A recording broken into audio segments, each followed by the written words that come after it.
பேசுறது கேக்குதா? ஓ கேக்குது. கேள்விகளெல்லாம் பார்த்துட்டு வந்தீங்களா? ஓ பார்த்துட்டு வந்தேன்.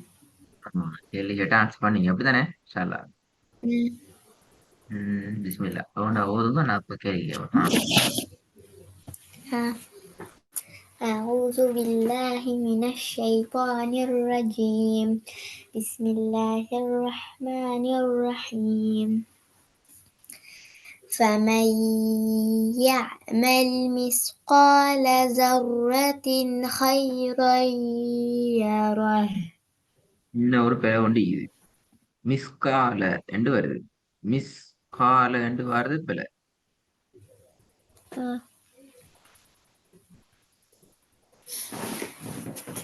فمن يعمل مثقال ذرة خيرا يره.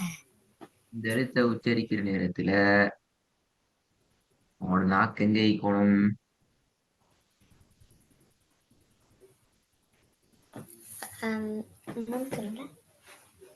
ம்? நாக்கு வந்து அந்த முன்னுக்கு படணும்.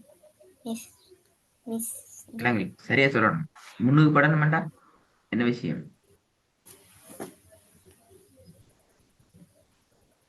நாக்கிடம் சொல்லுவாங்க ஆ? அப்படின்னு சொன்ன மிஸ் அப்படின்ட்டு மிஸ்ல உச்சரிக்கணும் அத.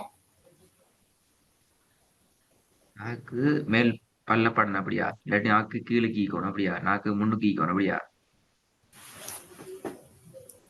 நாக்கு எங்க ஈக்கணும் தான் கேள்வி.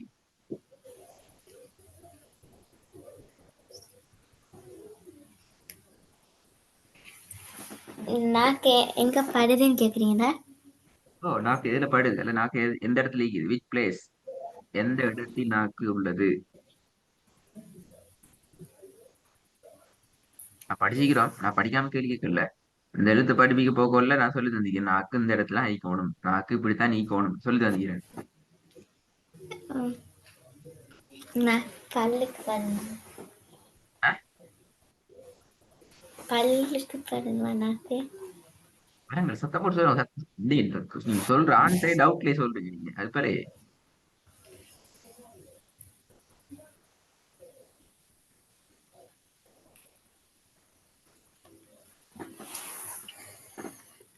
நீங்க சொல்ற டவுட் நாக்கு நாக்கு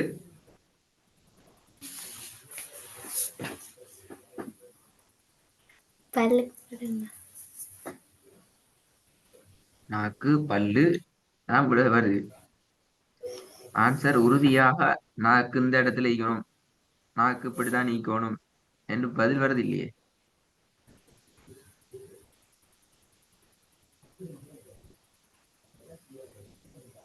ஐயா, உதாரணம் உதாரணம் சொல்லனே. நாக்கு மேல் முரசுல பட்டு கொண்டியும் நாக்க கீழே வச்சு கொள்ளணும், அப்படி பதில தெளிவா சொல்லணும். நாக்கு இப்படித்தான் நீக்கணும். ம். நாக்கு கீழ் துண்டுல படணும். நாக்கு கீழே துள்ள படணும். பாத்தீங்கன்னா அவ்வளவு ஆன்சர் பல. அந்த எழுத்து படிச்சோம், தனியா அந்த எழுத்து எடுத்து படிச்சோம். நான் போன கிளாஸ்ல திருத்தினே. போன கிளாஸ்லயும் சொல்லி தந்தேன். எனக்கு ஞாபகம் இருக்குது. போன கிளாஸ்ல நீங்க மிஸ் கால என்று ஓதின நேரம் ஹயாம் இது இப்படி உச்சரிக்கப்பட்டுள்ள, இந்த எழுத்தை உச்சரிக்கணும் இப்படி, நாக்கு இப்படித்தான் நீக்கணும், அது நான் சொல்லி தந்தேன்.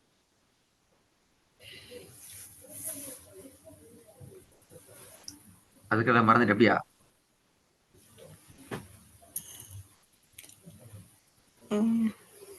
என்ன ஹயாம், அவ்வளவு கஷ்டம் மறந்துட்டு?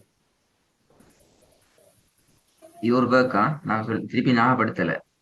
நீ போன கிளாஸ்ல ரெக்கார்டிங் கேட்கலாம். அப்படி அல்ல, இந்த எழுத்தை நாங்க தனியா எடுத்து படிச்சுதானே. இந்த எழுத்தை நாங்க தனியா அந்த பாட்டுல சரி பேசிட்டு, எனக்கு இந்த எழுத்தை உச்சரிக்கிற நேரத்துல நாக்கு எங்க ஈக்கணும்?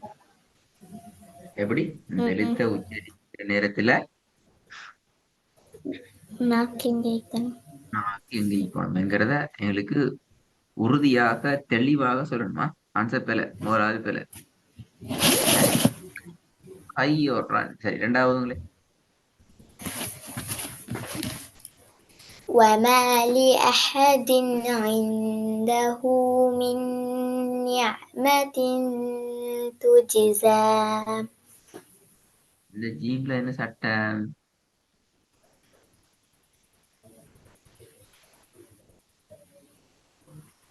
இதுல ஜீம்லையா? மார்க் பண்ணிக்கிட்டீங்களானே? ஒரு ஸ்கிரீன் விலங்கு தானே மார்க் பண்ணது? ம். ம்.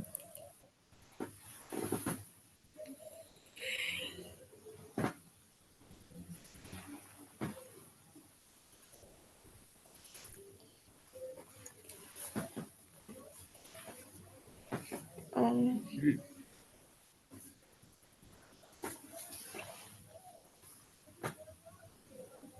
அதுக்கு மான்சர் இல்ல. ஆஹா.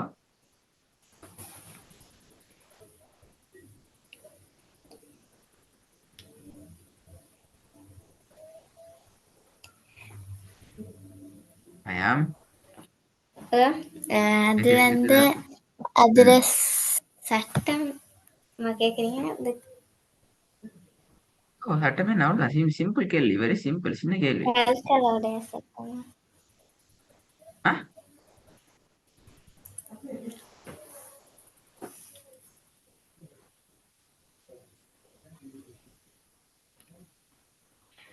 கல்கலா உடைய இல்லைங்க. சட்டம். இப்படி நான் முழு சட்டத்துக்கு தலைப்பீங்கன்னா இப்ப அந்த சட்டத்தை ஃபுல்லா கேட்கவா? கல்கலாட சட்டம் பண்ணா இப்ப கல்கலா என்றால் என்ன? கல்கலாட எழுத்துக்கள் எத்தனை? எத்தனை வகைப்படும்? எந்த வகைக்குள்ள இதை கொண்டு வாரது? முழுக்கா கேட்க வரும். இந்த இடத்துல வந்து சட்டத்தை சொன்னீங்க என்று சொன்னா கேள்விக்கு சுலபமா போய்த்திடும். எப்படி சொல்லணும்? வசனத்தில நடுவுல கல்கலாவுடைய எழுத்து சுக்கூனை பெற்று வந்திருக்குது. எனவே இதை நாங்க கல்கலா சுகுரா கொஞ்சமாக கலக்கி ஓதிட்டு பேசிடணும். பன்னெண்டு விளக்கு எப்படி உண்டு? மிச்ச சிம்பிள். இதை நாங்க தலையை பிச்சு கொண்டு யோசிக்க தேவையில்லை. மிச்ச சிம்பிள். வசனத்துல நடுவுல கல்கலாவுடைய எழுத்து சுக்கூனை பெற்று வந்திருக்குது. அந்த கல்கலாவுடைய எழுத்து ஜீம். எனவே நாங்க அதை கொஞ்சமாக கலக்கணும். இது வந்து கல்குலா சுகுரா. அவ்வளவுதான். ம். சரி, கல்குலா அடுத்த வகை என்ன? ஒன்று சுகுரா அடுத்தது இது. கல்கலா குபுரா. சட்டத்தை அப்படியே பாடமாக்கி வச்சிருந்து வேலை இல்லை ஹயாம். அதை அப்ளை பண்ண தெரிஞ்சுக்கணும். ஒரு இடத்துல கேட்டா அதுல நாங்க தெளிவா செல்ல தெரிஞ்சுக்கணும். ஒப்பில அப்படியே நோட்ஸ் எடுத்து அதை பாடமாக்கி எக்ஸாம் சிட் பண்ணி பாஸ் பண்ணிட்டு போறதெல்லாம் எந்த இடத்துல அது தேவையோ அந்த இடத்துல நாங்க அதை தைரியத்தோட பிழை இல்லாம ம். என்ன செய்யணும்? ப்ரெசென்ட் பண்ண தெரிஞ்சுக்கணும். ம். நினைச்சா முக்கியமான விஷயம் அது. ஓ. தொடர்ந்து ஓதவும் மூன்றாவது. أيحسب أن لن يقدر عليه أحد. ம் அஹது என்ன சட்டம்? தால். குயிக்கா சொல்லணும், சரியா சொல்லணும். டூ லேட் ஆகக்கூடாது. சட்டத்தை கேட்டு அடுத்த செகண்ட் கேஷுவலா ம். நார்மல் ட்ராக்ல ஆன்சர் வரணும்.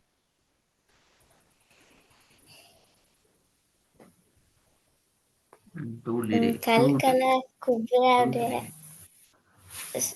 என்ன? இப்பதான் நான் விஷயம் எப்படி சொல்லணும் சொல்லி சும்மா கல்கலா குபுரான் உடைய சொல்லி ஸ்டார்ட் பண்ணினா நான் இப்ப அடுத்த கேள்வி கேட்பேன். கல்கலா குபுராண்டா என்ன? ஏன் இது கல்கலா சூரான்னு சொல்லக்கூடாது? கல்கலா குபுராண்டி ஏன் சொல்லணும்? இப்ப நான் உங்களுக்கு ஒரு விஷயம் சொல்லி காட்டேன். இப்ப துஜிசா நான் எப்படி கல்கலா சூராட சட்டம் என்ற ஸ்டார்ட் பண்ணினேன்? இல்ல. இல்ல, எப்படி ஸ்டார்ட் பண்ணினேன்?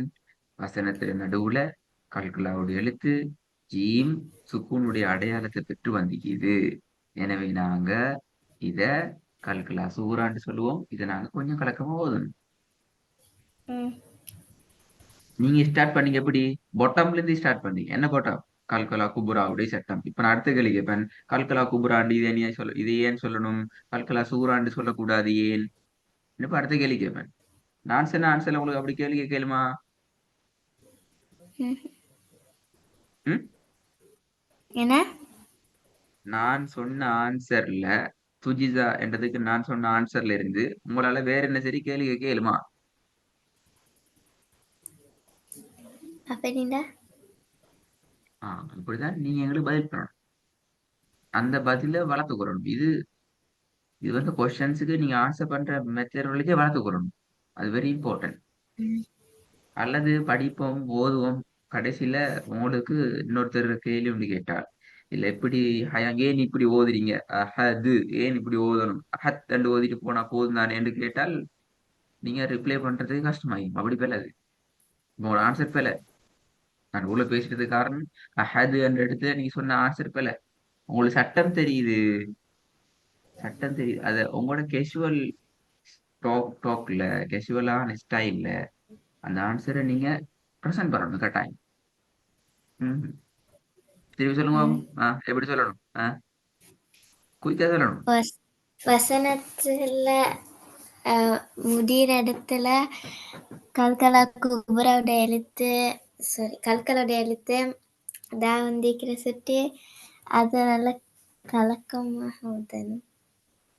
ம், ம், ம், ம், ம், ம், ம், ம், ம். ஒரு சின்ன அதிலேயும் ஒரு பகுதி விட்டீங்க பாத்தீங்களா? கல்கலோட கடைசி எழுத்து எப்படி வந்தாலும் நாங்க கலக்கமா ஓதணும் அப்படியா? இல்லை. அப்ப ஆ, பாத்தீங்களா? அதுலயும் ஒரு பகுதி விட்டீங்க. எந்த பகுதி மிஸ் ஆயிடுச்சு? சுக்கூனுடைய உச்சரிப்பை பெற்று வந்தாள். பாத்தீங்களா? அஹதா ரெண்டு வந்துக்குது. எப்படி கலக்குற? ஒரு இடத்துல ஓதி கொண்டு வாரீங்க. அஹத ரெண்டு வருது. கலக்கலுமா? அஹதுண்டு ஊதணும். அஹது ரெண்டு வந்தா தான் கலக்கலாம். அப்ப என்ன விஷயம் அதுல? என்ன விஷயம் நீங்க விட்டுட்டீங்க? எதை விட்டுறீங்க? It is pronunciation important. ப்ரொனன்சியேஷன்ல சுக்கூனுடைய ப்ரொனன்சியேஷன் கட்டாயமே இருக்கணும். மஸ்ட். அந்த பகுதியை நீங்க சொல்லலைன்னா சட்டம் இல்ல. அடுத்தது ம். கல்கலாவுடைய எழுத்துன்னு சொல்லலாம். பிரச்சனை இல்லை. நீ கல்கலா குபுராட எழுத்துன்னு சொல்லலாம். கல்கலா ஆனா சட்டத்தை சொல்லணும் எப்படி? எனவே நாங்க இது கல்கலா குபுரா. நாங்க மிச்சம் கலக்கமாக அழுத்தமாக ஓதணும் என்று சட்டத்தை முடிக்கணும். பாருங்க, சட்டத்தை சொல்ற ஒழுங்க பாத்துக்கிறோங்க. வசனத்திட இறுதியில கல்கலாவுடைய எழுத்து தால் சுக்கூனுடைய ப்ரொனன்சியேஷன்ல வந்திக்குது. எனவே இந்த இடத்துல நாங்க கல்கலா குபுரா என்று சொல்லுவோம். மிக அதிகமாக கலக்கமாக ஓதணும் மொழ விஷயம். இது நான் நோட்ஸா உங்களுக்கு பாடமாக்கினதெல்லாம் அது வேற. நீங்க பாடம் கல்கலா குபுரா என்றால் என்ன? அது நீங்க மெமரியில பாடமாக்கி வச்சுக்கிறீங்க. அதை ப்ராக்டிக்கலி நேரத்துல நாங்க சும்மா கைசுவலா செல்லணும், சொல்லி பழகணும். சரி, இன்னொன்று பாருங்க. யகூதிரா இந்த தால் காஃப் சட்டம் என்ன சட்டம் சொல்லுங்க பாப்போம்.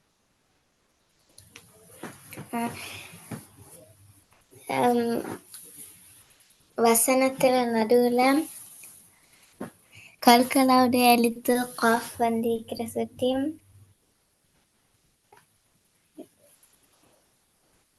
இது இடையில வசனத்தின் நடுவுல கல்கலாவுடைய எழுத்து நிக்குது. கேஷோட் டாக்ல போகுது இல்ல, மூவ் ஆகுது இல்ல. என்ன ப்ராப்ளம்? சட்டம் விளங்குது இல்ல? அப்படியா? எப்படி சொல்றேன்னு விளங்குது இல்ல? அப்படியா? ஆம். ம். ம். ஆ. அதுதானே சொல்லி பழகணுமே. இல்ல என்ன பிரச்சனை? இப்ப நான் நோட்ஸ் வந்து இப்போ ஒவ்வொரு எழுத்துக்கும் ஒவ்வொரு இடத்துலயும் நோட்ஸ் தர அப்படியா? காப்பி எடுத்து நோட்ஸ் எழுதுமா? காப்பி எடுத்து இந்த 3 வசனத்தை எழுதிட்டு அதுக்கு நோட்ஸ் எடுக்குமா? நோட் எழுதுமா ஒவ்வொன்றுக்கும்? வசனத்தினுடைய இடையில் கல்கலாவுடைய எழுத்து காஃபுன் வந்திருப்பதனால் அந்த காஃப் சுக்கூனுடைய அடையாளத்தை பெற்று வந்திருப்பதனால் அதனை நாங்கள் சற்று கலக்கமாக ஓத வேண்டும். இதனை நாங்கள் கல்கலா சுகுரா என்று அழைப்போம். இப்படி நோட்ஸ் எடுப்போமா? பொய் வேலைனா அது பொய் வேலை. அது பச்சை ஒரு பொய்யான வேலை. இது அப்படி இருக்கிறது. எங்களுக்கு ஆல்மோஸ்ட் தெரியும் கல்கலாவுடைய எழுத்து வசனத்தின் நடிச்சு. இப்பதான் கேள்வி வரப்போகுது. கல்கலா சூராவுக்கும் கல்கலா குப்ராவுக்கும் இடையிலான டிஃபரன்ஸ் என்ன? அது ரெண்டு டிஃபரெண்ட் எங்களுக்கு தெரிஞ்சா நாங்க கேஷுவலா சட்டத்தை அப்ளை பண்ணி கொண்டு போதான் நீ. ஐயா, சட்டத்தை அப்ளை பண்ண தெரிஞ்சுக்கணும். இப்ப நான் அடுத்த சட்டம் தர போறேன். அடுத்தது கல்கலா குப்ராவுக்கும் கல்கலா சூராவுக்கும் நாங்க தனித்தனியாக ஒவ்வொன்றிலையும் கிட்டத்தட்ட 25 வேர்சஸ் வசனங்களை நாங்க பிராக்டிஸ் பண்ணிக்கிறோம். ஞாபகமா உங்களுக்கு? ஆ. 25 வேர்சஸ் வசனம் பண்ணி ஏன் எப்படி எப்படி எப்படி எப்படி பிராக்டிஸ் பண்ணோம்? சொல்லுங்க ஞாபகத்துல இருக்குது. எப்படியான வேர்சஸ் நாங்க பிராக்டிஸ் பண்ணோம், எப்படியெல்லாம் அந்த எல்லாம் லெட்டர்ஸ்க்கு தனி. தனித்தனியாக லெட்டர்ஸ்ல பிராக்டிஸ் பண்ணோம். இப்ப நான் வேலை ம். தர போறேன். கல்கலா சுகுராட 5 லெட்டர்ஸுக்கும் 5 உதாரணம் எனக்கு நீங்க அஹ், என்ன சொல்ற இதுக்குள்ள இருந்து இந்த பாடத்திலிருந்து கல்கலாட 5 லெட்டர்ஸ், கல்கலாட 5 லெட்டர்ஸ்லயும் சுகுரா குபுரா ரெண்டு மாதிரி வருகின்ற நேரங்கள்லயும் சட்டத்தை எக்ஸ்பிளைன் பண்ற ஒர்க்கை நீங்க எனக்கு செய்யும். நீங்க ஹோம்ஒர்க்கா செய்யணும், அப்பதான் நீங்க பழகுவீங்க. First one for example, number 2 சென்டென்ஸ்ல வருது, டூ ஜிஸ் என்றால் கல்கலாவுடைய எழுத்து அல்லது வசனத்துடைய நடுவுல எப்படி நீங்க எப்படி ஸ்டார்ட் பண்ணலாம். நான் இன்னொரு கேள்வி கேட்கறது வைக்கப்படாது. வசனத்துடைய நடுவுல கல்கலாவுடைய எழுத்து ஜீம் சுக்கூனுடைய அடையாளத்தை பெற்று வந்திருக்குது. எனவே இது கல்கலா சுகுரா, நாங்க கொஞ்சமாக கலக்கி ஓதணும். யகுதிர கல்கலாவுடைய எழுத்து வசனத்துடைய நடுவுல சுக்கூனுடைய அடையாளத்தை பெற்று வந்திருக்குது. ஆ, எனவே நாங்க இத கொஞ்சமாக கலக்கி ஓதணும். இது கல்கலா சுகுரா. அஹது கல்கலாவுடைய எழுத்து தால் வசனத்துல இறுதியில சுக்கூனுடைய உச்சரிப்பை பெற்று வந்திருக்குது. எனவே இது கல்கலா குபுரா, நாங்க அதிகமாக கலக்கம் கொடுத்து ஓதணும். தாஃபிக், முஹீத், இந்த மாதிரியான சட்டங்கள் மீக்குது. அப்ப இந்த மாதிரி ஒர்க் கட்டாயம் பிராக்டிஸ் பண்ணி அனுப்பணும். கல்கலா இந்த வசனங்களுக்கு கூட வரக்கூடிய கல்கலாவுடைய எழுத்துக்கள்ல எப்படி சட்டத்தை நாங்க அப்ரோச் பண்ற, இன்னொருத்தருக்கு எக்ஸ்பிளைன் பண்ற, ப்ரெசென்ட் பண்றங்கிறத சும்மா கெசுவலா சொல்லணுமா, பாடமாகப்படாது. நோட்ஸ் எடுத்து நான் சொன்னது போல வசனத்தினுடைய நடுவில் கல்கலா உடைய எழுத்து காஃப் என்றது சுகூன் உடைய என்று சொல்லி நோட்ஸா அந்த பாடமாகி செல்லாம கெசுவல் டோக்ல ப்ரெசென்ட் பண்றதுக்கு ப்ரெசென்ட் பண்ணி எனக்கு அனுப்பணும். இதுல வந்திக்கிற கல்கலாட ஒவ்வொரு சட்டத்தையுமா அதான் ம். work. அப்பதான் நீங்க பாக்குறீங்க விளங்கிட்ட விஷயம் எப்படின்னு. ஆ. இல்லாட்டி ஐயா நீங்க போகிறது எங்களுக்கு டோட்டலி யூஸ், ஒரு யூஸும் இல்லை. அப்படி திரும்ப பிற்பட்ட காலத்துல நீங்க பெரிய அளவாக இது உங்களுக்கு ஒன்றுமே சும்மா ஓத தெரியும், இப்படித்தான் வரும், எனக்கு விஷயம் தெரியாது ஓத தெரியும் அப்படித்தான் சொல்லுவீங்க. அது போல உங்களுக்கு விஷயம் தெரிஞ்சுக்கணும், உங்களோட ஓதலோட விஷயத்தை நீங்க தெரிஞ்சுக்கணும். அப்பதானே அதோட பெனிஃபிட் கூட. சும்மா ஓதி கொண்டு ம். போறதை விட உங்களுக்கு இப்படிதான கேஷுவல் டோக்ல உங்களுக்கு ஆன்சர் பண்றதுக்கான டேலண்டோட நீங்க ஓதி பழகினீங்க என்றால் அது உண்மையிலே பெனிஃபிட்டா இருக்கும் உங்களுக்கு இன்ஷா அல்லாஹ். அதான் காரணம் இப்படி கேட்குறது. ம். அப்ப இன்ஷா அல்லாஹ் ஒர்க் விளங்கிச்சா அப்படின்னு சொல்லி. ஓ. ம். அஸ்ஸலாமு அலைக்கும். வலைக்கும் சலாம்.